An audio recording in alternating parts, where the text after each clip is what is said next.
अनेक प्रकार के लोग इस ब्रह्मांड में हैं और हर लोग की अपनी अलग अलग व्यवस्था है। पृथ्वी पर भी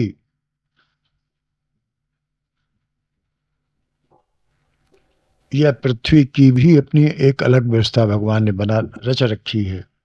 पृथ्वी लोक की, इस पृथ्वी लोक को दूसरे शब्दों में मृतलोक भी कहते हैं। मृतलोक इसलिए कहते हैं क्योंकि यहां मृत्यु जो है अवश्यंभावी है। अन्य लोकांतरों में क्या है,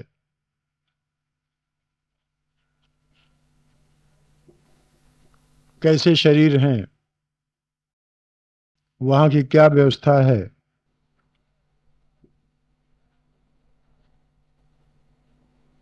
ये हमें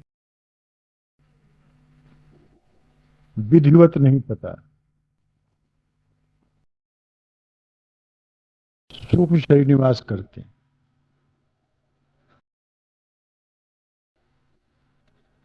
और कुछ लोग ऐसे भी हो सकते हैं जहां स्थूल शरीर धारी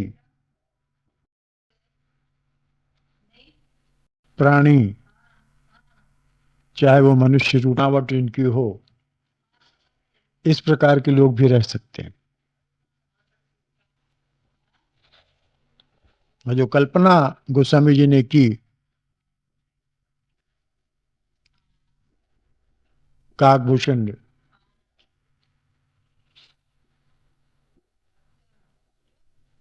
उधर में चले गए, मुंह खोला, उधर में चले गए और वहां तमाम लोकांतर देखे। पढ़ा होगा आपने रामचरितमानस में। तमाम लोकांतर भ्रमण करते रहे। कल्पना है,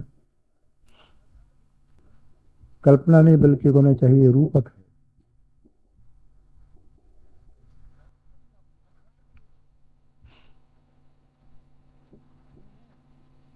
लेकिन वहां ये भी उन्होंने कहा कि उन लोकांतरों में अनेक प्रकार के ब्रह्मा विष्णु इत्यादि दिखे तो रहे तो, लेकिन राम न देखो आन। राम दूसरा नहीं दिखाई दिया, राम वही दिखाई दिया। राम से मतलब यहां परमात्मा से, अर्थात एक ही परमात्मा ने सारे ब्रह्मांड की रचना की। ये अलग की बात है कि वहां अपने अपने विष्णु, अपने अपने ब्रह्मा अलग अलग हों। कहने का तात्पर्य है कि लोकांतर तो हैं, अनेक लोकांतर जिनमें पता ही नहीं। कुछ पता है, कुछ नहीं पता है। हमारे प्राचीन ऋषियों ने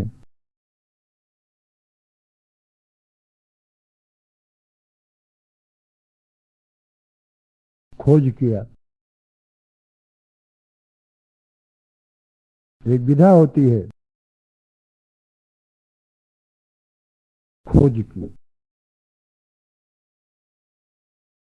उसमें उस विधा ने सूक्ष्म शरीर से खोज की जाती। आपने चरक और सुश्रुत का नाम तो सुना होगा। आयुर्वेद के ऋषि, आयुर्वेद के ऋषि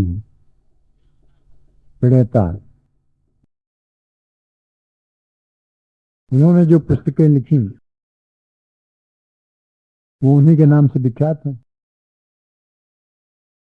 अब आप ये अंदाजा लगाएं कि एक ही जीवन काल में एक एक एक फूल, एक एक पत्ती, एक एक जड़ी बूटी का विशद वर्णन किया है।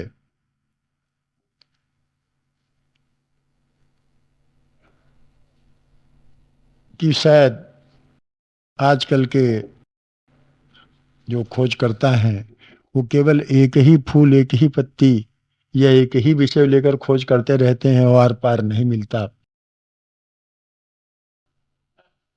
लेकिन उन ऋषि मुनियों ने कैसे एक ही जीवन में इतनी खोज कर ली जो अपने में पूर्ण है, मृत्यु लोक के हिसाब से अपने में पूर्ण है। किसी पौधे की जड़ किस काम आती है, जड़ की छाल किस काम आती है, फूल किस काम आता है, उसके क्या गुण हैं, पत्ती के क्या गुण हैं, इस प्रकार से खोजना संभव नहीं प्रतीत होता। तो वो क्या था? वो सूक्ष्म शरीर की खोज थी, सूक्ष्म शरीर की खोज। सूक्ष्म शरीर लेकर के, स्थूल शरीर को छोड़ करके सूक्ष्म शरीर लेकर के फूलों में समा जाना, पौधों में समा जाना, उनके गुण,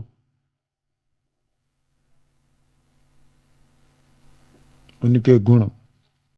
और आप लोग कहते होंगे, सोचते होंगे कि उसमें कैसे समा जाते हैं। ये विचित्र विज्ञान है। आप लोग देखा होगा कि आजकल भी कभी कभी कोई सूक्ष्म शरीर किसी स्थूल शरीर में समा जाता है, कभी कभी कोई सूक्ष्म शरीर किसी स्थूल शरीर में समा जाता है। किताबें आप लोगों ने पढ़ी होंगी, हमने भी पढ़ी हैं। उसमें अनेक प्रकार की घटनाएं इस प्रकार की लिखी हैं, सत्य घटनाएं।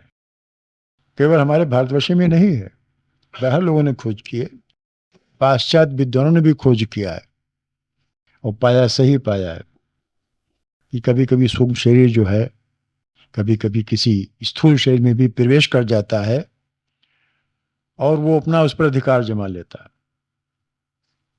तो जो चाहता है वो होने लगता है।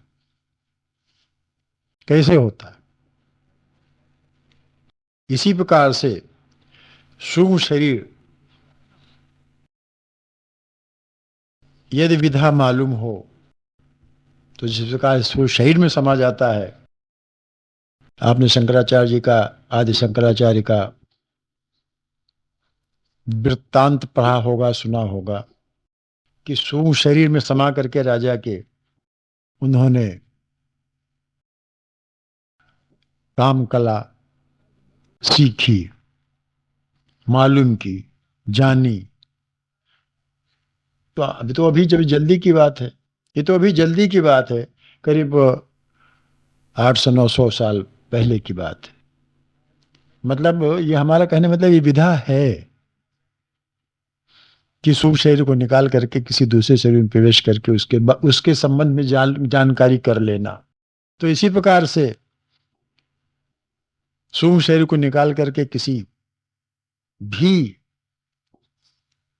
क्योंकि ये पेड़ पौधे भी इन्हें समझिए एक जड़ है, इनमें भी चेतना है, इनमें भी सेंसिटिविटी जिसे कहते हैं है,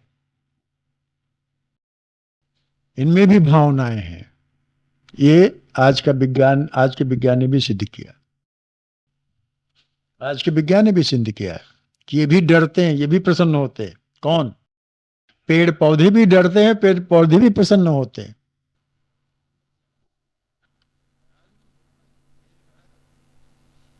तो इनमें प्रवेश करके उन्होंने देखा, समझा और उसके बाद लिखा, उसके बाद लिखा। हनुमान जी भी जब संजीवनी बूटी लेने गए थे, ऐसे नहीं तोड़ रहे थे, ऐसे नहीं तोड़ रहे थे, लिखा है, प्रार्थना की थी पहले, आज्ञा ली थी पहले संजीवनी से,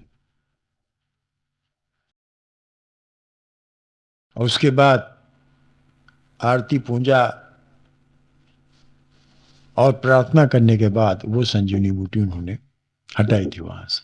मतलब हमारा कहने का मतलब यह है कि एक विधान होता है, एक व्यवस्था होती है जो कि हमारे ऋषि मुनियों को पता थी और उन्होंने अपने सूक्ष्म शरीर से ये सब बातें मालूम। यही बात हम लोक लोकांतरों के बारे में कहना चाह रहे हैं आपसे कि ऋषि मुनियों ने विभिन्न प्रकार के अपने सूक्ष्म शरीर से लोक लोकांतरों में गमन किया, गए और वहां की व्यवस्था देखी, समझी और उन्होंने उसका वर्णन भी किया। बहुत से जो हमारे विचार ऋषि मुनियों के हैं, बहुत प्राचीन काल के, क्योंकि वो तो मिलते नहीं हैं। वेद भी श्रुति ही है, श्रुति मैंने सुने हुए, वेद भी चारों वेद ये सुने हुए हैं। श्रुति इसीलिए इन्हें श्रुति कहते हैं, श्रुति मैंने सुने हुए। पहले सुनने की प्रथा थी, हम आपको सुनाया, आपने उनको सुनाया, उन्होंने उनको सुनाया। और स्मृति मैंने याददाश्त, मनुस्मृति जैसे जब प्रलय हुई, प्रलय के बाद जब फिर कृति हुई, तब उनको जो याद रहा तो उन्होंने लिखा, उसको मनुस्मृति कहते हैं, स्मृति। इसीलिए स्मृति भी है, सुनी सुनाई पहले। और सुनने बात, और सुनना बहुत अच्छा होता था, बजाय पढ़ने के सुनना बहुत अच्छा होता, बजाय पढ़ने के सुनना। अब पति जी यहाँ बोल रहे थे, इनकी किताब अगर पढ़ें आप तो इतना आनंद नहीं आएगा, इतनी बात समझ में नहीं आएगी जितना कि स्वयं जब आमने सामने प्रवचन करता है कोई, जब बोलता है तब समझ। इसी तरह श्रुति, श्रुति भी हमारे वेद जो हैं ये श्रुत थे पहले, बाद में लिपिबद्ध हुए। तो लिपिबद्ध जब हुए तो कुछ बातें जो छूट गई सो छूट गई। जितनी श्रुति है, जितने सुनने में जो आया उस समझ में आया, जिसको याद रहा उसने लिखा अपना बाद में। जब लिपि का आविष्कार हुआ, जब लिपि का आविष्कार हुआ तब तो ये संभव हुआ। तो इसी प्रकार से हमारे प्राचीन जो ऋषि मुनि थे, उन्होंने जो उनके जो संस्मरण हैं, उन्होंने जो अपने अनुभव किए, वो भी श्रुति में भी। लेकिन वो श्रुति, अब वो श्रुतियां कहाँ हैं वो अब नहीं पता चलता हैं। लेकिन जिन्होंने सुना वो अब सब सूक्ष्म शरीर में है।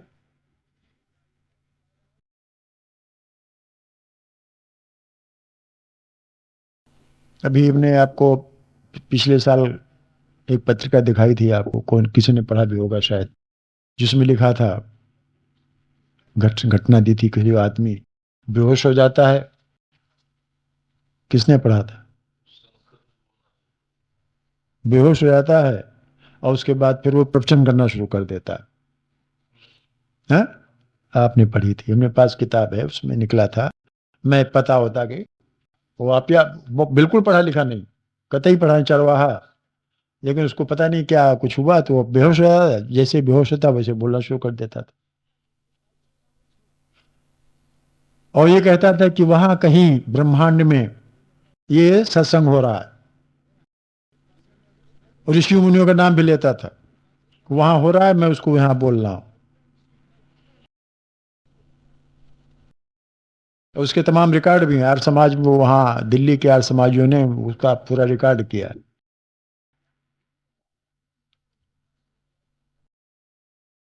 जिसके मतलब हम आपसे केवल इतना कहना चाह रहे हैं कि लोक लोकांतर हैं, सूक्ष्म लोक भी हैं, स्थूल लोक भी हैं। वहां भी क्रियाएं हो रही हैं, यहां भी क्रियाएं हो रही हैं। तो ये मृत्यु लोक है, हमारी व्यवस्था जो है मृत्यु लोक की है यहां पर। और इस लोक में, हमारे यहां इस लोक में कर्म प्रधान है। हमारे इस लोक में कर्म प्रधान है। जैसा करते हैं उसी के अनुरूप हमें फल मिलता है।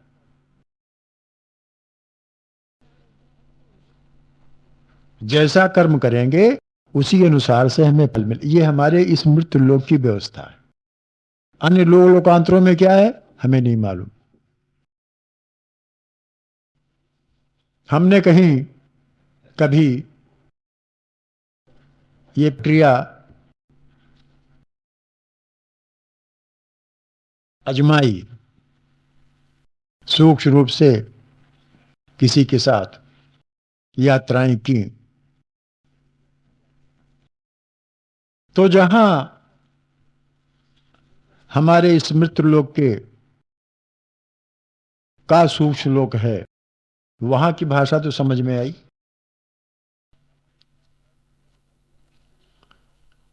वहां की तो भाषा समझ में आई, लेकिन कुछ ऐसे लोग लोकांतर हैं कि उनकी भाषा समझ में नहीं आई। वहां क्या हो रहा है, कौन भाषा बोल रहे हैं, नहीं समझ में आया। जैसे क्या, अब उनका नाम हमें पता नहीं, कौन से लोग कहां पहुंच गए, यात्रा की, किस लोग पहुंचे, उसका नाम तो हमें पता नहीं। बहरहाल वहां जो जो शरीर हैं, उनका जो वार्तालाप है, सांकेतिक भाषा भाषा, वो समझ में नहीं आई। हाँ, उन लोगों में जब पहुंचे जहां की इस मृत्यु लोक का सूक्ष्म लोक है, जैसे पितरलोक है, प्रेत लोक है, वैश्वर नर लोक है,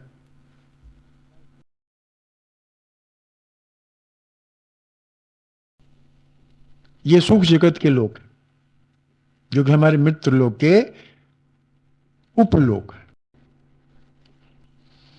जहां पितर निवास करते हैं, जहां यम का निवास है, जहां प्रेतलोक है, जहां प्रेत निवास करते हैं। प्रेत से मतलब डरावने नहीं, आप भूत प्रेत से मतलब निकले जो डरावने, जो डरा देते हैं, ऐसे नहीं। जिनको प्रेत योनि मिल गई है, उनका लोक अलग है।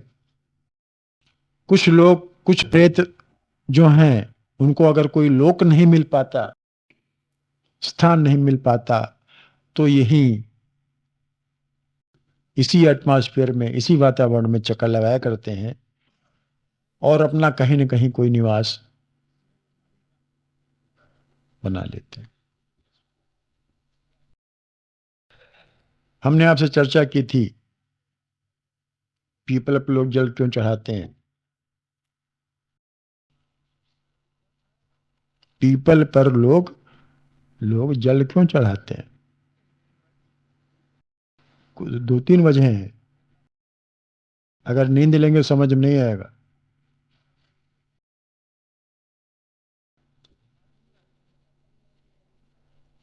एक तो ये कि पीपल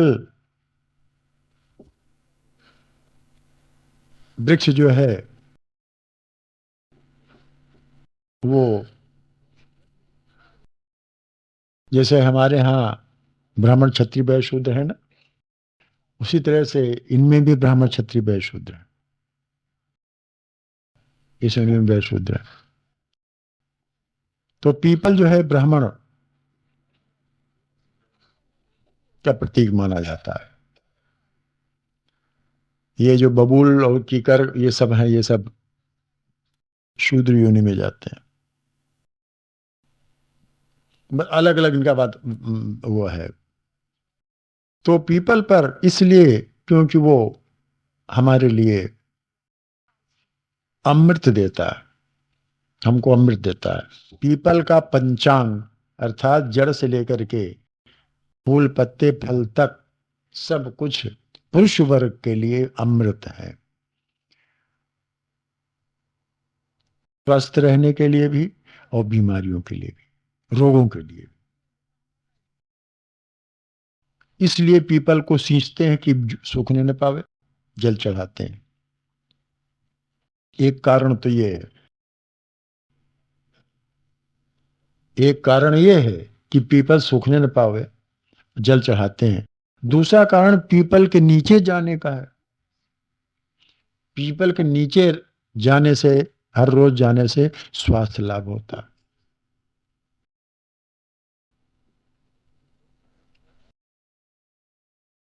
और एक और जो और विशेष कारण है कि पीपल पर कुछ कभी कभी कुछ सूक्ष्म आत्माएं निवास करने लगती हैं, नीम पर भी निवास करती हैं।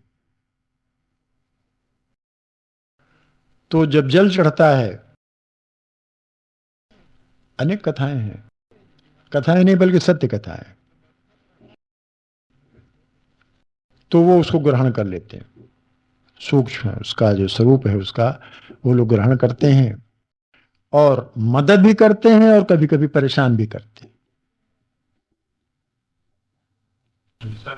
हाँ, यहां तो कोई है नहीं, लेकिन हाँ अनुभव हमने कराया है। शुक्ला जी है नहीं तो बताते। इनके यहाँ जब यहाँ रहते रहे गौघाट पर, यहाँ पीपल था, उनको मैंने अनुभव कराया कि वहां कौन को निवास कैसे के रूप में करता है। तो कुछ सूक्ष्म आत्माएं हैं जिनको लोक नहीं मिलता, कर्मों के लिहाज, वही हम कर्म की व्याख्या कर रहे हैं। कर्मों के अनुसार न पितरलोक मिलता है न प्रेत लोक मिलता है। लोक वो इसी वातावरण में भटका करते हैं। कब तक भटकते हैं इसका कोई गहना, कर्मों की गत बहुत गहन है। कब तक भटकेंगे, कर्मों के लिहाज से उनका भटकना रहता है। जब उनका फल भोग पूरा हो जाता है, तब ये तो उनको कोई लोक मिल जाता है या कहीं न कहीं जन्म मिल जाता है। ये हम नहीं कह रहे हैं, हमने जो देखा, जो सुना, जो अनुभव किया अपने जीवन में, वो आप हम बता रहे हैं। तो कहने का हमारा तात्पर्य यह है कि ये कर्मलोक है। अगर हम अपना कल्याण चाहते हैं, अपना उद्धार चाहते हैं, अभी स्वामी जी बोल रहे थे,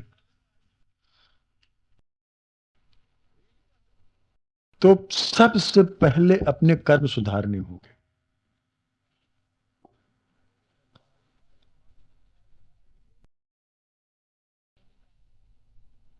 क्योंकि अपना उद्धार हम स्वयं करेंगे, कोई करने नहीं आएगा कि हम आपका कल्याण कर देते हैं। अपना कल्याण हमें स्वयं करना पड़ेगा। जब तक बालक रहता है मनुष्य, तब तक तो उसका कल्याण उसके माता पिता करते हैं। बड़ा होता है तो गुरु करते हैं। लेकिन गुरु तो ज्ञान, अभी बता रहे हैं कि गुरु तो ज्ञान दे सकता है। और एक बात बतावें हम, गुरु ज्ञान देता नहीं है, ज्ञान खोलता है। ज्ञान तो हर आदमी के अंदर रहता है, अज्ञानी नहीं होता आदमी। ज्ञान तो हर के अंदर रहता है, अज्ञान छाया रहता है। गुरु अज्ञान हटा देता है, ज्ञान सामने आ जाता है। जिस प्रकार के सूरज के आगे बदली जब हो जाती है तो बदली हट जाती है। सूरज कहीं जाता वाता नहीं है, न सूरज कहीं छिपता है, न सूरज कहीं डूबता है, न सूरज कहीं उगता है। तो हम ये कहते हैं सूरज डूब गया, लेकिन डूबता नहीं, वो कहीं दूसरे लोग चला गया। सूरज उगता नहीं है, हमारे लोक में आ गया। सूरज छिपता नहीं, बदली छा जाती है। इसी तरह से ज्ञान है, ज्ञान सब में है लेकिन अज्ञान से ढका हुआ है। तो गुरु क्या करता है? गुरु ज्ञान देता नहीं। हम कहते हैं गुरु से ज्ञान मिला, ज्ञान देता नहीं है, ज्ञान को खोल देता है, अज्ञान को हटा देता है। संत, महात्मा, गुरु कोई भी हो, ये ज्ञान को, अज्ञान को हटाते हैं। ज्ञान आप ही आप सामने आ जाता है। ज्ञान तो हम में रहता है। अरे ज्ञान तो हर एक से एक, मतलब चींटी में भी है, मच्छर में भी ज्ञान है। ऐसा कोई है नहीं जिसमें ज्ञान हो ही ना। भगवान ने कुछ ऐसी व्यवस्था बनाई, ज्ञान हर चीज में। पेड़ पौधों में भी ज्ञान है। छुई बुई देखो, जरा छू के देखो, तुरंत वो कुमला जाती। हमने बताया नहीं? तो वहां भी है, भगवान ने कुछ ऐसी व्यवस्था बनाई है। तो अब गुरु अज्ञान हटा देता है, ज्ञान आ जाता है। जब ज्ञान आ जाता है तब आदमी अपना कल्याण स्वयं गुरु कल्याण नहीं करेगा। गुरु बैठ के आपके लिए मंत्र नहीं जाप करेगा, गुरु आपके लिए जप नहीं करेगा, गुरु स्वयं तप नहीं करेगा, तब की व्यवस्था बता सकता।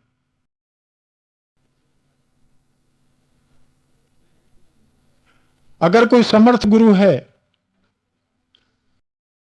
तो आपके दिव्य चक्षु भी खोल सकता है, दिव्य दृष्टि जिसे बोलते हैं खोल सकता। जो चीज इन चक्षुओं से नहीं दिखाई देता, लौकिक चक्षुओं से नहीं दिखाई देता, वो फिर दिव्य चक्षुओं से दिखाई देने लगता है।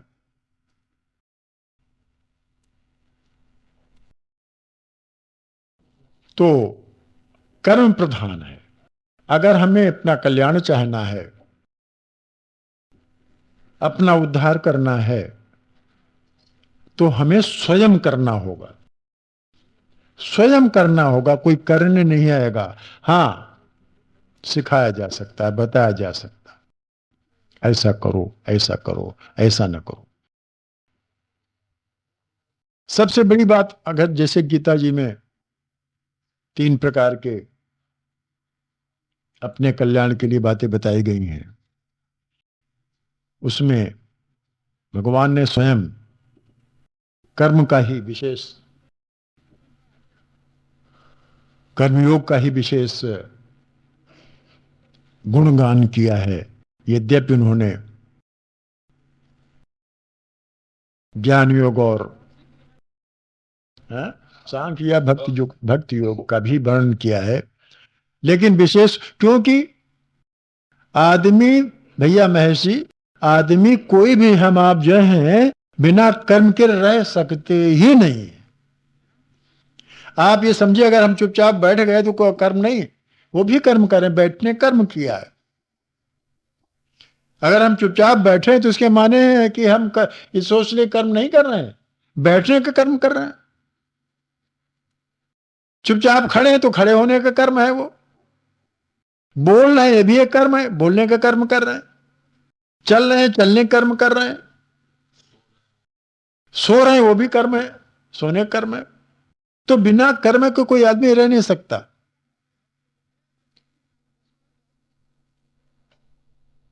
और कर्म ही जितने हैं वो हमारे जो उनका जो कर्मों का जो फल है वो हमारे जीवन का विधान रचते हैं। इस जीवन का भी विधान रचते हैं और जो आगे मिलने वाला जीवन है उसका भी विधान कर्म ही रचते हैं। ज्ञान योग सबके बस की बात नहीं, ज्ञान सबके बस की बात नहीं, ज्ञान योग जिसे बोलते हैं सबकी बस की बात नहीं, और भक्ति योग भी सबके बस की बात नहीं, क्योंकि भक्ति में संपूर्ण समर्पण होता है। संपूर्ण समर्पण, संपूर्ण समर्पण। मेरे तो गिरधर गोपाल दूसरों न कोई, दूसरा जानते ही नहीं दूसरा कोई है, ऐसा समर्पण होता है। जो कुछ करे सो भगवान करे, उसके अलावा कुछ नहीं। तो संपूर्ण समर्पण लोग कहते तो हैं, भक्त कहलाते तो हैं। अच्छा, भक्त भी कई प्रकार के होते, कोई अर्थ होता है, कोई जिज्ञास होता है, कोई अर्थार्थी होता है। तो वो भक्ति कहां हुई, समर्पण कहां हुआ? अगर कोई भक्त अर्थार्थी है, अर्थार्थी माने अर्थ के लिए भक्ति की है, तो भक्त कहां हुआ वो? तो पूर्ण समर्पण। अब बचता है केवल कर्म, और कर्म प्रधान इसलिए है,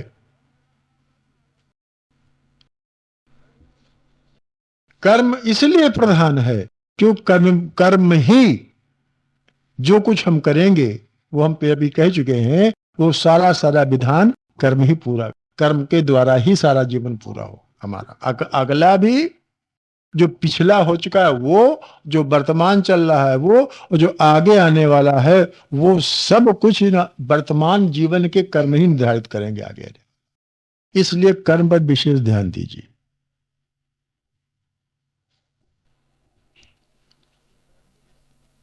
कर्म करने में पूर्ण रूप से सावधान हो जाएं, चाहे वो पूजा का ही कर्म क्यों ना हो, चाहे वो पूजा का ही कर्म क्यों ना हो। अगर आप पूजा, हमने पिछली बार कहा था ना कि पूजा में महेश जी, ज्ञानी जी, भावना प्रधान है। किस भाव से आप पूजा कर रहे हैं, हमने पिछली उदाहरण दिया ना आपको।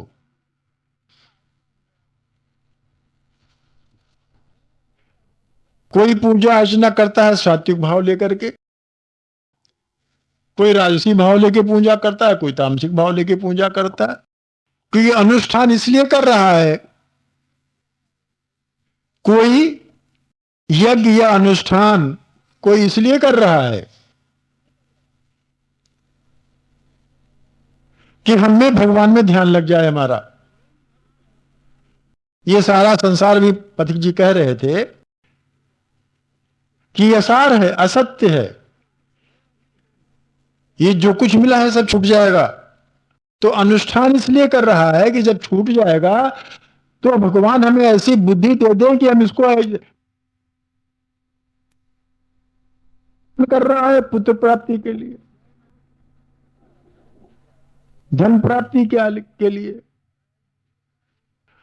रोगी है रोग छुटाने के लिए।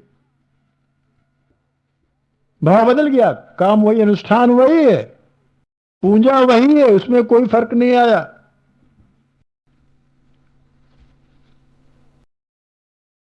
उसमें कोई फर्क नहीं आया, लेकिन भाव बदल गया। वो पुत्र प्राप्ति के लिए, रोग निवृत्ति के लिए, या धन प्राप्त करने के लिए वैभव लक्ष्मी पूजा हो रही है आजकल।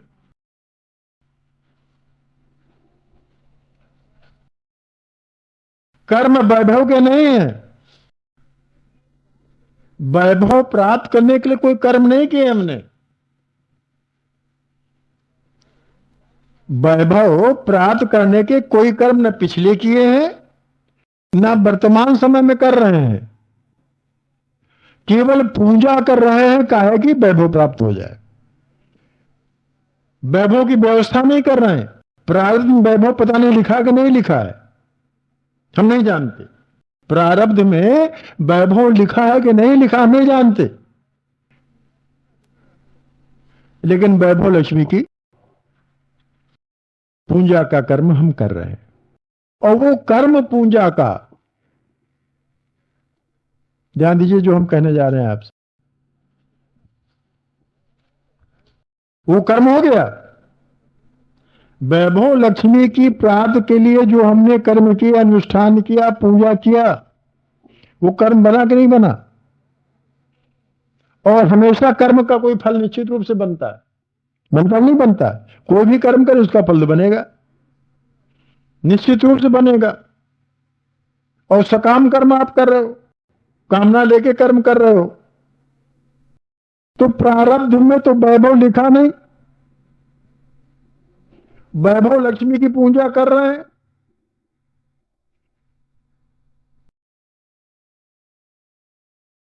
क्या होगा।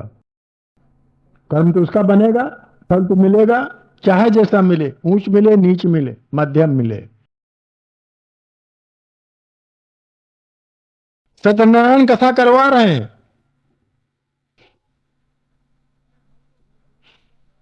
अभी एक ये निमंत्रण आया है 4 दिसंबर को, 3 दिसंबर को अखंड रामायण है कि नहीं, आपको पता नहीं है?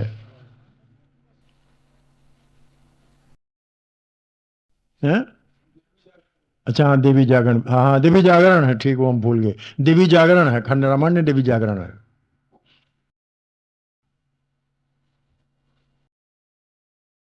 सत्यनारायण कथा, भगवान को दुखा देंगे हम और देवी को भी दुखा देंगे हम। देवी को मानते हैं, सत्यनारायण को भगवान को मानते हैं।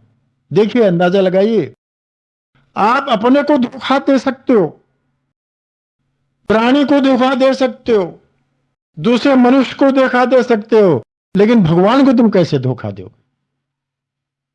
देवी को कैसे धोखा दोगे तुम? तुम कहते हो हम सत्यनारायण की पूजा करते हैं और असत्य बोलते हो। तुम झूठ की पूजा करते हो, और झूठ की पूजा करने से क्या मिलेगा? झूठ ही तो मिलेगा, और क्या मिलेगा? सच मिलेगा।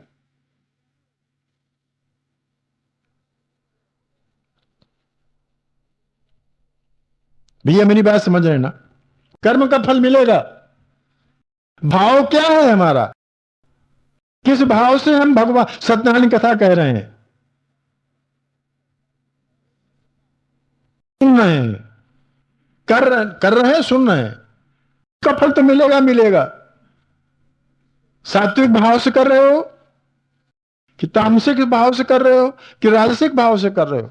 किस भाव से पूजा अपने सत्यनारायण को माला कथा कर रहे हैं? कि देवी जागरण किस भाव से कर रहे हैं? कि हमें पुत्र प्राप्ति होगी इसलिए कर रहे हैं?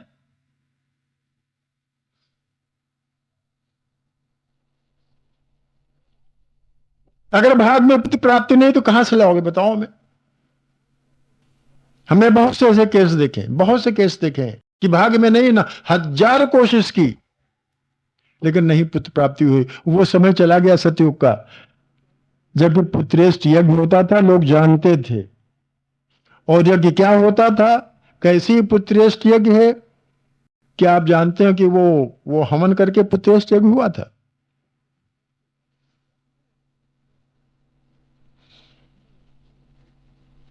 वो तो कथा है, कल्पना है कि फल मिला, कल्पना है कि फल मिला। उसके बारे में ज्यादा नहीं कहना चाहते। फल तो मिलेगा ही।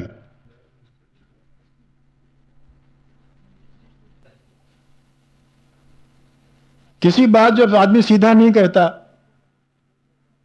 सीधे कहने में संकोच होता है, तो वो टेढ़े से कहता, संकेत से कहता।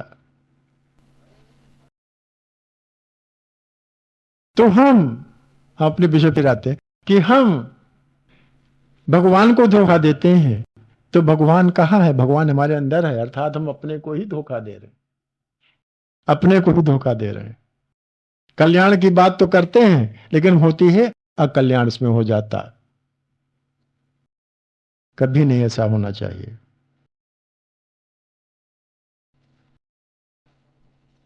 लेकिन हमारी माताएं बहनें, हमारे हम सब जितने बैठे हैं यहां पर, सब वही काम करते हैं और उसका फल क्या मिलने वाला है नहीं जानते। भगवान का नाम लेकर के झूठ का सहारा लेते हो। हम ऐसे उदाहरण इसलिए देते हैं कि सब लोग जानते हैं, इसलिए बार बार सत्यनारायण को उदाहरण देते हैं। भगवान का सहारा लेकर के, सत्य का सहारा लेकर के झूठ को बढ़ावा देते हैं। दुर्गा कवच, क्या कवच कहलाता, क्या कहलाता?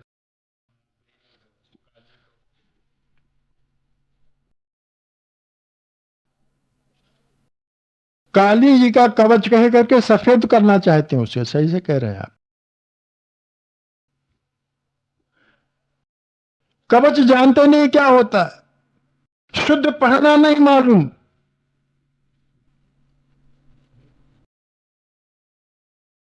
अंदर भाव क्या है भी नहीं मालूम। हम कवच काहे के लिए? कवच माने क्या होते हैं? कवच माने क्या होते हैं? आवरण।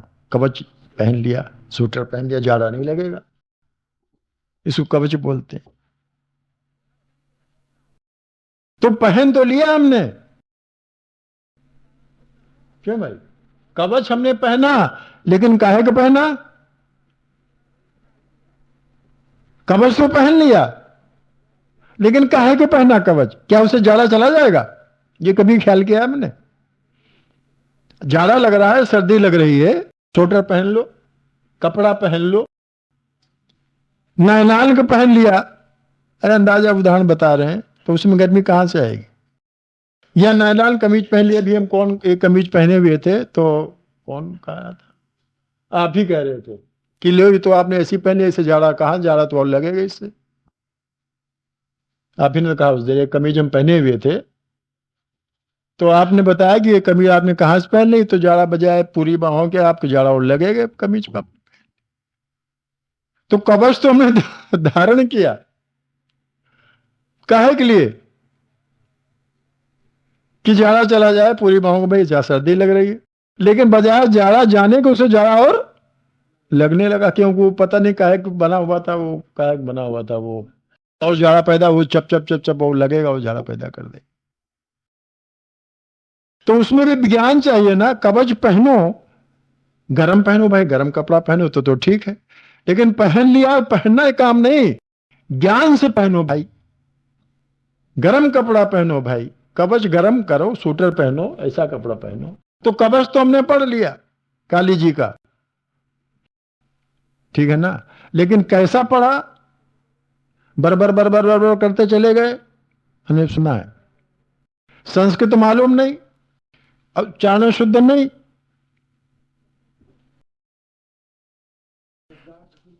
है शब्दार्थ नहीं मालूम, श्रद्धा भी नहीं है। श्रद्धा नहीं है, विश्वास नहीं है, शब्दार्थ मालूम नहीं है, शुद्ध उच्चारण नहीं है। हम बताते हैं आपसे, पढ़ा है, हमने सुना है पढ़ते हुए, और कवच पढ़ रहे हो, क्या नतीजा होगा उसका। लोग उल्टा नतीजा होता है मेरे भाई, उल्टा नतीजा होता है। सही रास्ते जब न जाओगे तो क्या होगा, उसका फल मिलेगा कहीं। अगर आप रास्ता पकड़ते हो, सही रास्ता न हुआ, तो वही तो थकोगे। अभी एक पिंकी के साथ हम गए थे कल माल एवेन्यू, एक केस था, वो उसके सिलसिले में गए थे, पता लिखा था।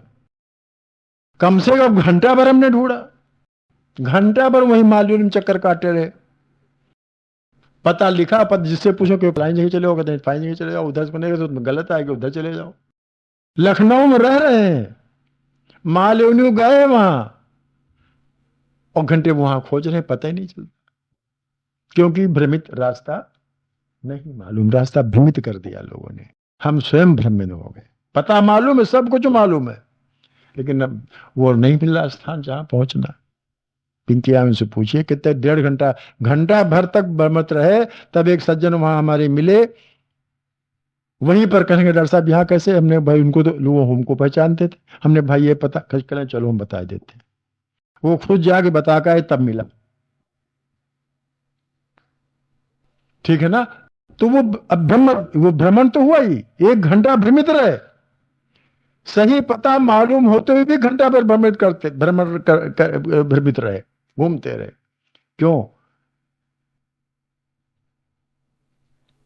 इसी प्रकार से कवच हम आप पढ़ते हैं, सब पढ़ते हैं, हनुमान चालीसा भी पढ़ते हैं, अनुष्ठान भी करते हैं, तब भी करते हैं, जब भी करते हैं, पूजा करते हैं, हवन करते हैं, यज्ञ करते हैं, लेकिन किस भाव को लेकर करते हैं। वहां क्रिया का महत्व नहीं है, वहां है भाव का महत्व।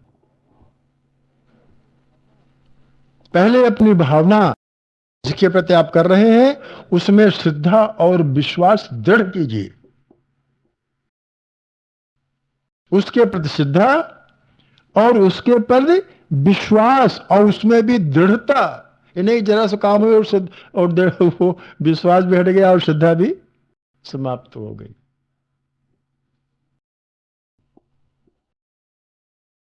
उस क्रिया से कोई प्रयोजन नहीं निकला। क्रिया अर्थात कर्म, कोई प्रयोजन नहीं निकला।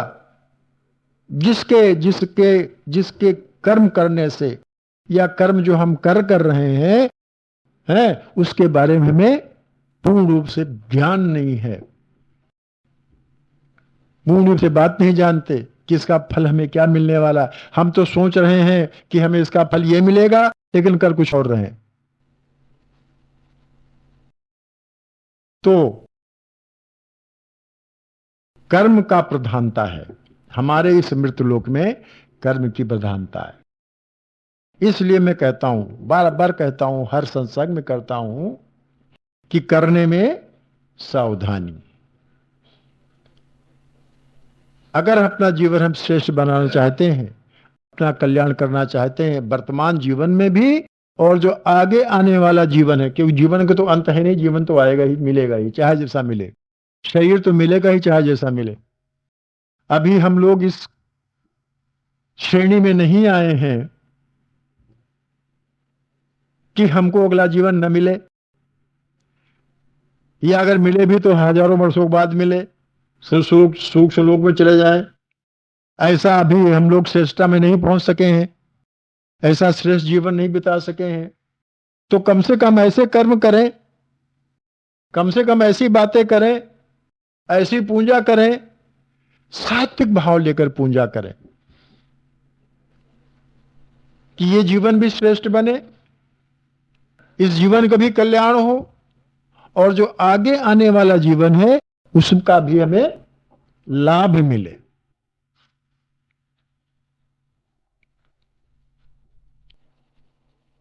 अभी हमने उदाहरण दिया था ना आपको, एक उदाहरण अभी पिछली बार, कि वो लड़के नहीं हो रहे हैं, और अगर एक आधा लड़का होता भी सर ही नहीं होता उसका।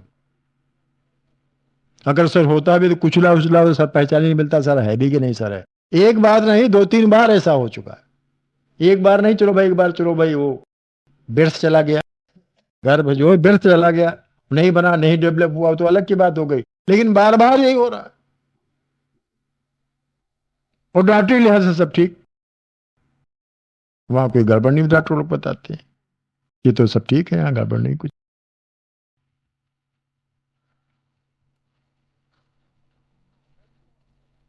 क्या है? कर्मों का प्रभाव, माता पिता के कर्मों का प्रभाव। देखिए सबका संश्लिष्ट है उसमें, माता पिता के कर्मों का प्रभाव, और जो भ्रूण बार बार आता है,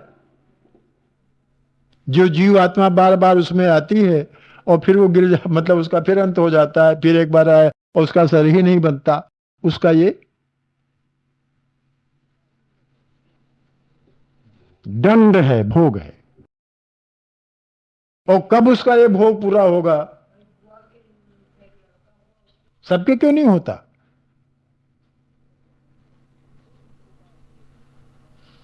तो इस प्रकार से हमको आपको सबको समझना चाहिए, जानना चाहिए, कर्म के प्रति सावधान रहना चाहिए।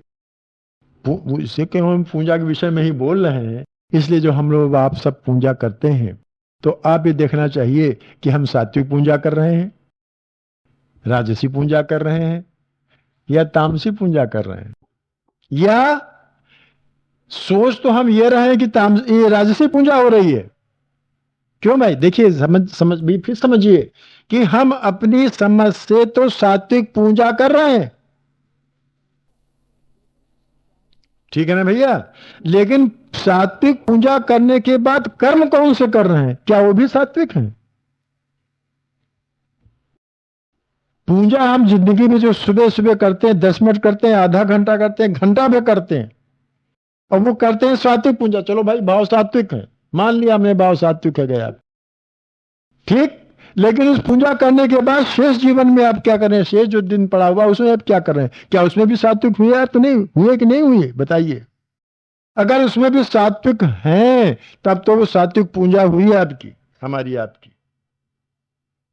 लेकिन अगर आप 10 मिनट या 20 मिनट या आधा घंटा या घंटा भर बैठ करके सात्विक सोच करके सात्विक करते कि भाई मैं सात्विक भावना है, उसके बाद सब सारी भावना, सारी जिंदगी या सारा दिन तामसिक में बीत गया, तो उसके माने सात्विक पूजा थी ही नहीं, केवल आप मान बैठे हम सात्विक पूजा कर रहे हैं। क्यों भैया? अगर सात्विक पूजा होती तो दिन भर सत रहता, अर्थात परमात्मा रहता। सत माने परमात्मा, सत माने परमात्मा। सात्विक पूजा की सुबह उठ करके 10 मिनट, 15 मिनट, 20 मिनट, उन्होंने कहा 1 घड़ी, आधी घड़ी, आधी में पुण्य याद है। 1 घड़ी पूजा अगर आपने कर ली, आधी घड़ी पूजा कर ली, और आधी में भी भगवान का स्मरण कर लिया, और स्मरण ये कर लिया कि आज दिन भर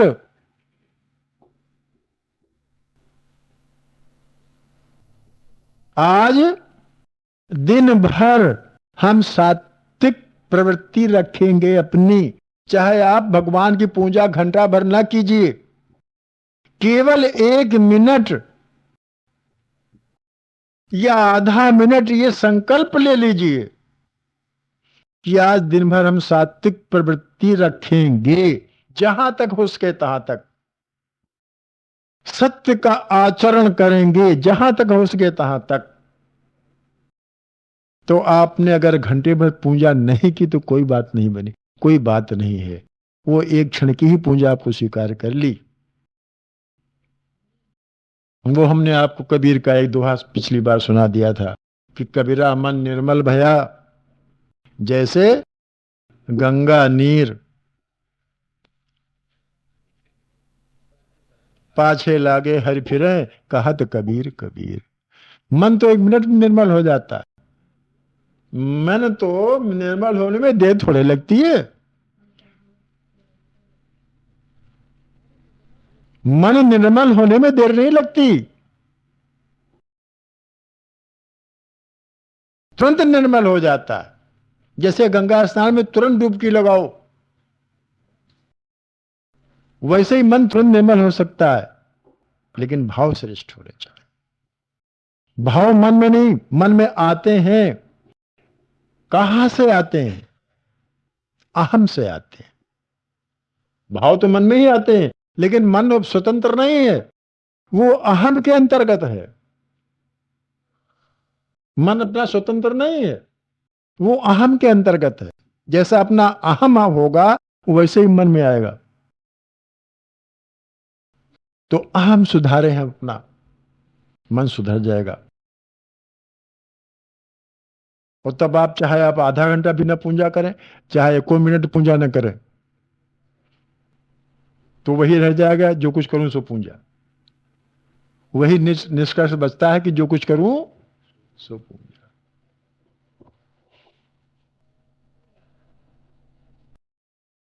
तो हम ये कहना आपसे चाह रहे हैं, बार बार यही बार संकेत करते हैं कि ये मृत्युलोक है, यहाँ कर्म की प्रधानता है, यहाँ और सिर्फ की प्रधानता नहीं है। बहुत चीजों प्रधानता होती है, और लोगों में अन्य लोगों में प्रधानताएं, अलग अलग प्रधानताएं हैं, लेकिन यहाँ कर्म की प्रधानता है। और लोग तो भोग लोग हैं जिनको जाके हम जानते हैं। जहां तक हमारी पहुंच है, जिन जिन लोगों तक हम गए हैं, हमसे मतलब हमारे जैसे तमाम लोग, ऋषि मुनि लोग, तो वो भोग लोग हैं। वहां कर्म की प्रधानता नहीं है, वहां भोग की प्रधानता है। चाहे वो सुख भोग हो, चाहे वो दुख भोग, चाहे वो सुख भोग हो, चाहे वो दुख भोग हो। हमारे इस पृथ्वी लोक के आसपास जितने भी लोग हैं, हमारे इस ब्रह्मांड में, इस क्या नाम है, ग्रह मंडल में जितने भी लोग हैं, सूक्ष्म लोग जितने भी हैं, वो सारे के सारे भोग लोग हैं। वहां भोगों की प्रधानता है, कर्मों की प्रधानता नहीं है। कर्मों की प्रधानता हम यहीं से लेके जाते हैं, इस मृत्यु से लोग से जाते हैं। अगर हमें जन्म नहीं मिला है, हमारे कर्म सात्विक हो गए हैं, ऐसे हमने कर्म किए हैं कि हमें देहावसान के बाद हमें जन्म नहीं मिलना है, तो हम भोग लोक में चले जाएंगे। और किस भोग लोक में जाएंगे ये कर्म बताएंगे, और कितने दिन भोग लोक में भी कर्म बताएंगे। तो ये गहना कितना बजा भैया? हम तो बोलते चले जा रहे।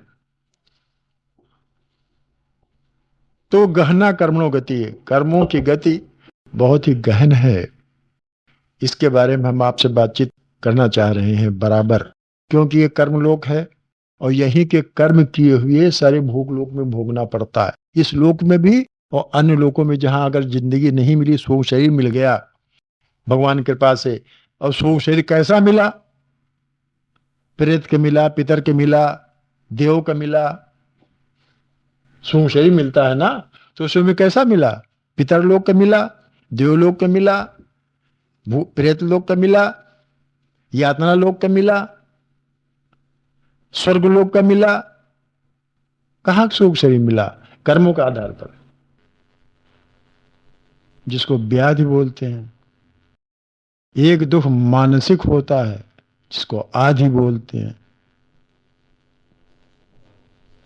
ये तो शारीरिक दुख दोनों हो गए, क्योंकि शरीर में मन भी होता है और शरीर भी होता है। मन और शरीर तो आदि कहते हैं, जो मानसिक व्याधियां हो जाती हैं, पागलपन हो जाना, मिर्गी आना, ये सब मानसिक व्याधियां हैं। और शारीरिक कष्ट, फोड़ा फुंसी, रोग बुखार, ये सब शारीरिक व्याधियां हैं। एक दुख तो ये हो गया। दुख को हमने आपके माध्यम से दुख को सिर्फ शरीर तक सीमित कर दिया गया, जबकि दुख जो है, और उसमें कर्म जुड़ा है ना, कर्मानुसार, इसलिए उसको आगे आप बढ़ाते हैं। कर्मानुसार आपने कहा ना, तो इसलिए दुख बढ़ाते हैं कि कर्मानुसार दुख कहाँ किसे कहते। तो दुख का विस्तार, एक दुख वो हुआ कि हमारे पुत्र नहीं है, इसका दुख कम होता है। क्यों भाई? हमारे पुत्र नहीं है, इसका दुख कम होता है। या पुत्र हुआ और न रहा, पत्नी, किसी की शादी ही नहीं हुई, उसका भी दुख होता है। अगर हुई भी और न रही, तब भी दुख है। बहुत लोगों का परिवार का दुख होता है कि अकेले हैं, परिवार ही नहीं, नाना चाचा दादा बाबा सब भाई नहीं, कोई परिवार ही नहीं, अकेले हैं। सोचते होंगे यार परिवार होता तो हम भी कहते, हम भी 100 आदमियों का परिवार हमारे पास है। कोई कहता है हमारे पास 15 आदमियों का परिवार है, अकेले टू टू टू बैठे हैं, दुख एक है, कष्ट है। हाँ हाँ, वही मतलब, वो उसका उल्टा कर लीजिए, ज्यादा परिवार इसका दुख है, ज्यादा परिवार इसका दुख है। एक दुख पैसे का होता है, पैसे ही नहीं है, इसका भी दुख है। हाँ, अच्छा ध्यान दीजिएगा, ऐसा है, इसका दुख है, पैसे ही नहीं, अब क्या करें, बेचारे परेशान है बहुत लोग। अच्छा, बहुत लोगों के पास, अब इसमें से कोई चीज है, किसी के पास कोई चीज नहीं। किसी के पास अगर पत्नी पुत्र परिवार है तो पैसा नहीं है, और पैसा है तो पत्नी पुत्र परिवार नहीं। बहुत लोगों का पद का दुख होता है, हमको अध्यक्ष नहीं बनाए गए, सब दुखी है। हम मंत्री नहीं बनाए गए, कि आप अगर मंत्री होते तो खूब कार पर घूमते। बहुत लोगों का प्रतिष्ठा का दुख होता है, हमारी कोई सुनता ही नहीं, समाज में कोई प्रतिष्ठा ही नहीं। ऐसा कुछ काम करो कि 10 लोग जाने, जय जयकार हो।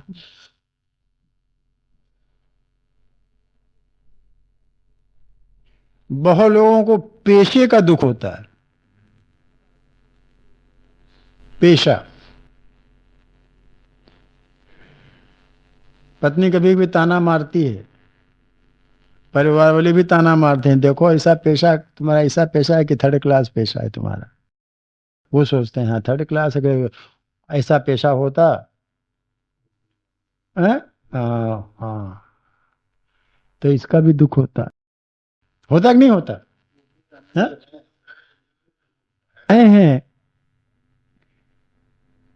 इनका संबंध कर्म से है,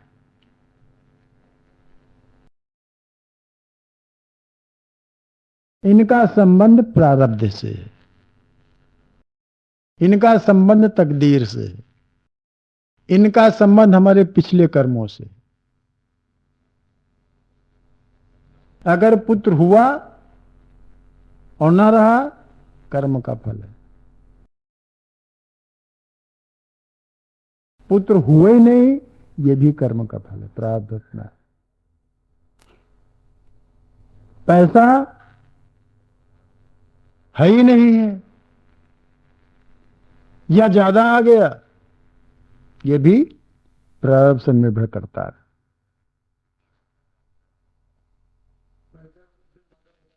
ज्यादा पैसा, ये भी दुख का कारण, ज्यादा पैसा भी दुख का कारण। नींदें नहीं पड़ती रात में, कैसा पैसा सेव किया जाए, कहीं डकैती चोरी नहीं पड़ जाए, रात में नींदें नहीं पड़ती। बड़े बड़े सेठ साहूकार, उनको जब टिकिया खाते हैं कैंपों, तब नींद आती।